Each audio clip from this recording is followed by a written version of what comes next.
प्रिय दर्शकों, आज के इस वीडियो में हम विशेष रूप से बात करेंगे आने वाली महाशिवरात्रि की। 2026 की महाशिवरात्रि कब है, क्या योग बन रहे हैं, महाशिवरात्रि का महत्व क्या है, इसकी महिमा क्या है। मैं आपके लिए शास्त्रों से संपूर्ण महिमा लेके आया हूं, जिसको जब आप सुनेंगे तो आपका मन शिवरात्रि का व्रत करने से अपने आप को रोक नहीं पाएगा। बहुत तो पूर्ण दिन होता है शिवरात्रि का।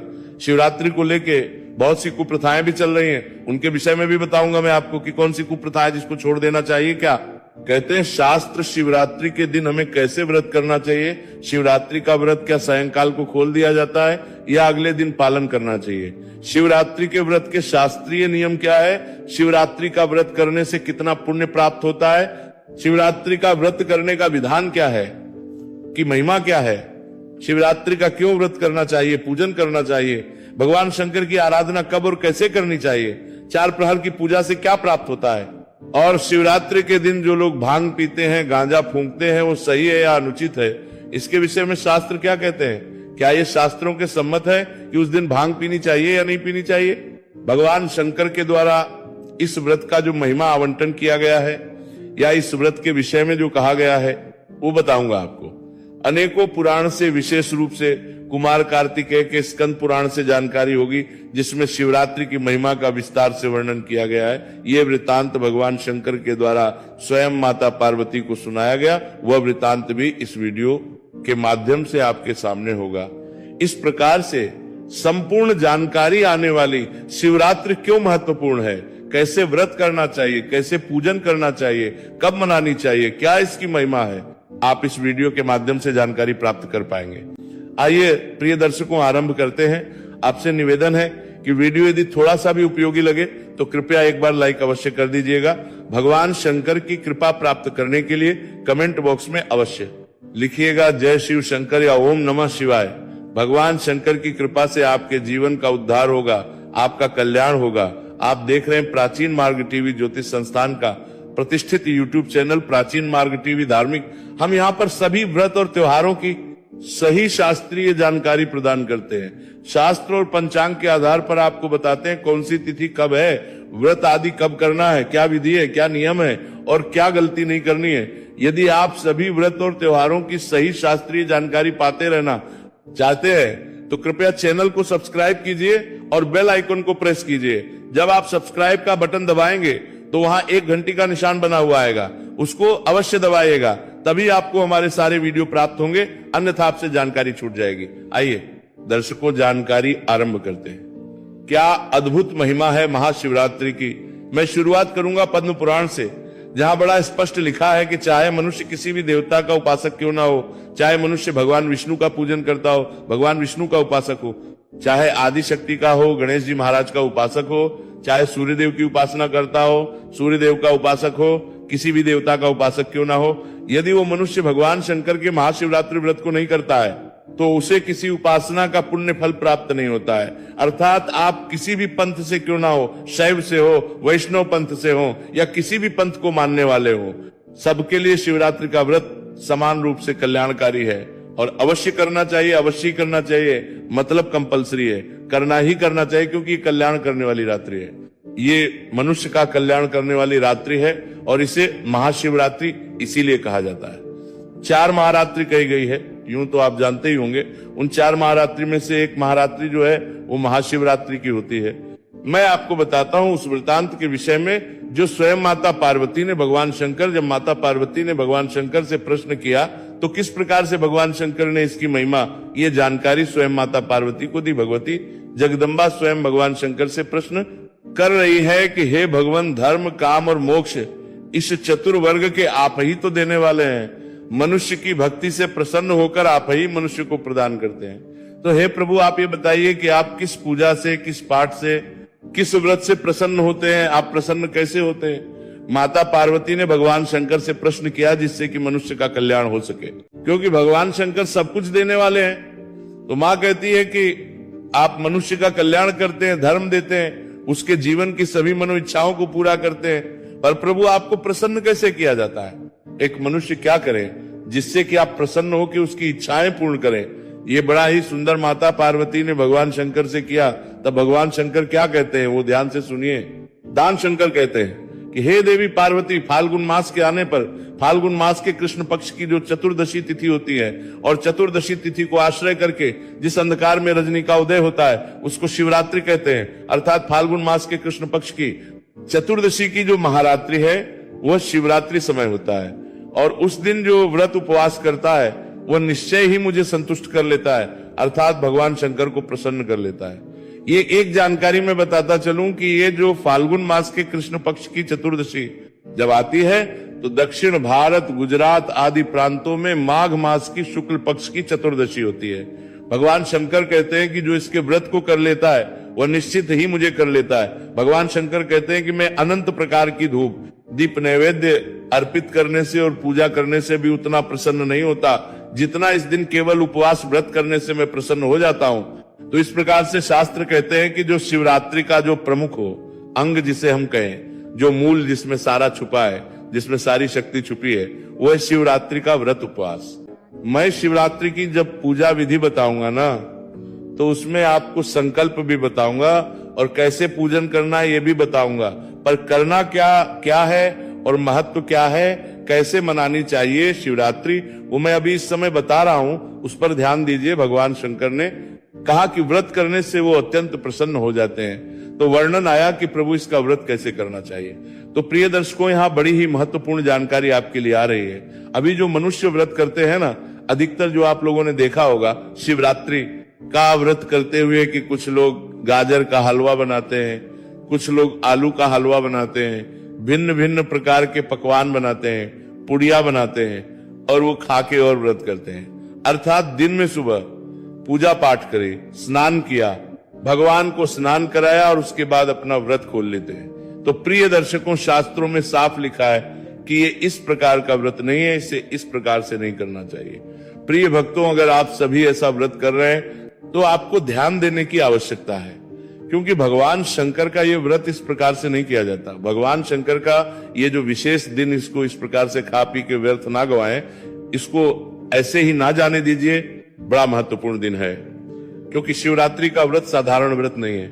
इसीलिए इस प्रकार से खा पी के आप जो व्रत कर रहे हैं, तो आप समझिए कि शिवरात्रि का जो अवसर आपके जीवन में आया है, भगवान शंकर के आशीर्वाद को प्राप्त करने का, आपकी मुक्ति का वो अवसर आप ऐसे ही गंवा दे रहे हैं। अब आपके मन में प्रश्न उठेगा कि पंडित जी बताएं फिर करना कैसे है। तो प्रिय दर्शकों, इसमें कुछ भी खाना पीना नहीं चाहिए। शास्त्र कहते हैं कि यदि संभव हो तो निर्जल रह के इस व्रत को कीजिए। निर्जल, जल भी ग्रहण नहीं करना, अन्न तो दूर की बात, आहार तो दूर की बात, निर्जल रह के इस व्रत को कीजिए। अगर आप निर्जल नहीं रह सकते हैं तो वे लोग जल पी के जल पर रहें, और जल पीकर इस व्रत को करना चाहिए। और जो लोग जल पीकर नहीं रह सकते, जिनको और अधिक आवश्यकता है, तो वो लोग इसके स्थान पर नारियल पानी पी सकते हैं। वो जल की भी प्यास बुझाएगा और आपको थोड़ी सी कैलोरी भी मिल जाएगी उससे। तो आप नारियल पानी पी के भी इस व्रत को कर सकते हैं। अब मान लीजिए नारियल पानी से भी काम नहीं चले, उसमें भी कमजोरी आदि आपको लगे, कुछ ऐसा लगे कि नहीं अब तो शरीर चलेगा ही नहीं, तो आप दूध ले लीजिए। दूध पी के इस व्रत को कर सकते हैं। और जिनको ये लगे कि दूध से भी काम नहीं चलेगा, तो आप फल खा लीजिए, फल लेकर इस व्रत को कीजिएगा। परंतु इससे अधिक नहीं, फल से अधिक कुछ नहीं। अगर व्रत करना है तो इस नियम से व्रत कीजिए। ऐसा भी नहीं कि बहुत सारे लोग फलाहार के नाम पे कुटू सावक सिंगारा लेके आएंगे और कहेंगे जी हमने इसमें काली मिर्च डाली है, हमने सेंधा नमक डाला है, उससे करने कोई लाभ नहीं इसका। व्रत करना है, आहार अंतिम है और सर्वोत्तम है निर्जला करना। अब प्रश्न उठता है जी, किसी की उम्र अधिक है, कोई बालक है या कोई वृद्ध है या कोई बीमार है, अधिक समय तक इस प्रकार से नहीं रह सकता, तो आपसे जैसे बन पड़े वैसे कर लीजिएगा, जैसे भी आपके लिए संभव हो पाए। लेकिन जो पूर्ण रूप से स्वस्थ है, तो मैं यही अनुग्रह करूंगा कि आप इस दिन को व्यर्थ न गवाइए, विधि से व्रत कीजिए। प्रिय दर्शकों, ये मोक्षदायिनी तिथि शिवरात्रि कोई साधारण तिथि नहीं है, इससे मोक्ष की प्राप्ति होती है। इसके विषय में स्कंद पुराण में वर्णन आता है। स्कंद पुराण में लिखा है कि जो शिवरात्रि का व्रत है वह परात्पर है, अर्थात ये सबसे उत्तम व्रत कहा गया है। जो मनुष्य इस शिवरात्रि में महादेव की पूजा भक्ति पूर्वक नहीं करते, वो 1000 वर्षों तक जन्म चक्रों में घूमता रहता है, अर्थात उसकी मरण के इस चक्कर से कभी मुक्ति नहीं हो पाती। स्कंद पुराण कहता है कि अर्थात ऐसा मनुष्य बार बार जन्म लेता है और बार बार मृत्यु को प्राप्त होता है। तो ये जो तिथि है ये आपको भगवान का धाम दिलाने वाली है, जन्म गो मृत्यु के इस चक्र से मुक्ति दिलाने वाली है, ये मुक्ति का मार्ग है। इसीलिए इस तिथि को अपने हाथ से भी ना जाने दीजिए, चाहे जीवन में जो मर्जी हो जाए, पर आपको ये व्रत अवश्य करना चाहिए। कारण क्या है? शास्त्र कहते हैं कि चाहे हिमालय क्षय को प्राप्त हो जाए, अर्थात हिमालय का क्षय हो जाए, चाहे मंदिर विंध्याचल आदि जो पर्वत हैं वो भी विचलित हो जाए, परंतु भगवान शंकर का जो व्रत आप करते हैं वो कभी निष्फल नहीं होता। भगवान शंकर का जो आप व्रत करेंगे वो सदैव सफल ही सफल होता है। इसीलिए अगर आप शिवरात्रि व्रत करते हैं तो ये कभी निष्फल नहीं होगा, सदा आपके जीवन का कल्याण करेगा। शास्त्र कहते हैं कि दो चीजें कभी आपका साथ नहीं छोड़ती। कौन? एक आपकी गुरु का आशीर्वाद और दूसरा शिव व्रत, शिव जी के व्रत का पुण्य। ये कभी आपका साथ नहीं छोड़ते। जब तक आप शैवत्व को, भगवान शिव के धाम को प्राप्त नहीं कर लेते, तो ये जो पुण्य है कोई साधारण पुण्य नहीं, इसको वज्र पुण्य कहा गया है, जो कभी नष्ट नहीं होता, किसी के द्वारा नष्ट नहीं किया जा सकता, केवल मनुष्य का कल्याण करता है। शिवरात्रि का अभिप्राय ही है आनंदमयी कल्याणमयी रात्रि। ये मनुष्य का आनंद करने के लिए और कल्याण करने आती है। अगर हम भगवान शंकर के इस दिन के पूजन की बात करें तो 4 प्रकार के अंग पूजन के कहे गए।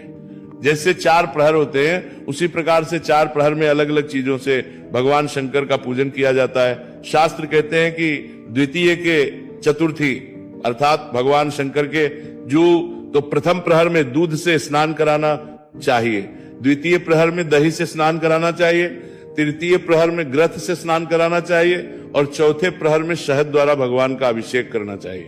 तो इस प्रकार से 4 प्रहर की पूजा भगवान शंकर की कही गई है।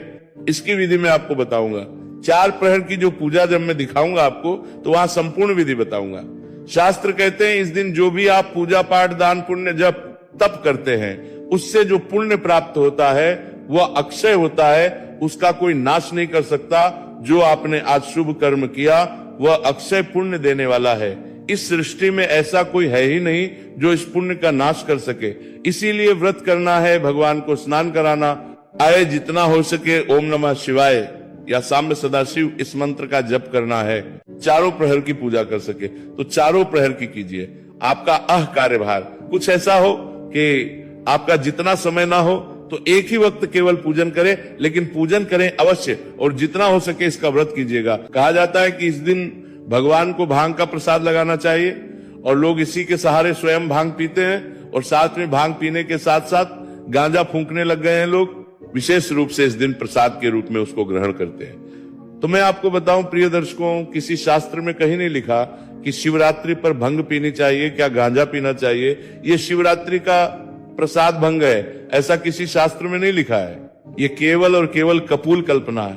कुछ गंजेड़ी लोग हैं जिनका कार्य है केवल नशा पता करना, वो इसका लाभ लेते हैं, भगवान शंकर के नाम पर भंग पीते हैं। गांजा तो इसका कोई लाभ नहीं है। भगवान शंकर की पूजा करनी है, विधान से व्रत कीजिए, विधान से जल अर्पित कीजिए, विधान से गरीबों की सहायता कीजिए, जितना हो सके उनके मंत्रों का जप कीजिए, रात्रि जागरण कीजिए। इससे भगवान प्रसन्न होते हैं। भंग का प्रसाद चढ़ाने से या भंग का पान करने से भगवान प्रसन्न नहीं होते।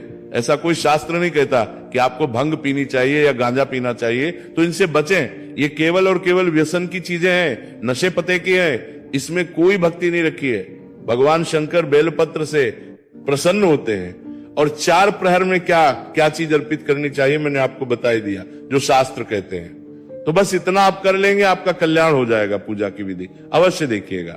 अब बात करते हैं कि इस वर्ष शिवरात्रि का त्योहार मनाया कब जाएगा, क्योंकि इसकी डेट को लेके बड़ा ही संशय है, कंफ्यूजन है।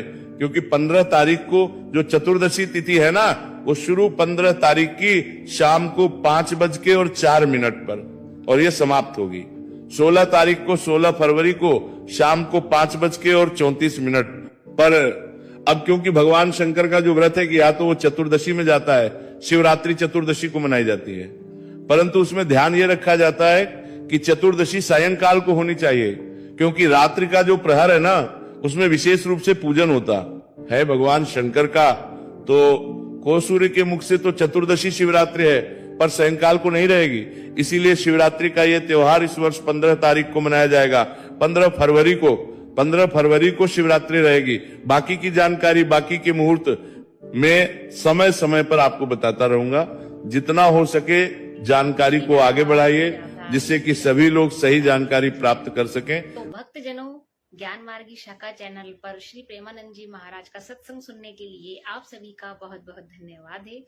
आगे इस तरह और सत्संग सुनने के लिए ज्ञान मार्गी शाखा चैनल को सब्सक्राइब कर लीजिए और इस सत्संग को लाइक कर दीजिए और कमेंट्स में राधे राधे लिखना ना भूलिए। जल्दी लेकर आते हैं महाराज श्री के और भी इसी तरह के सत्संग।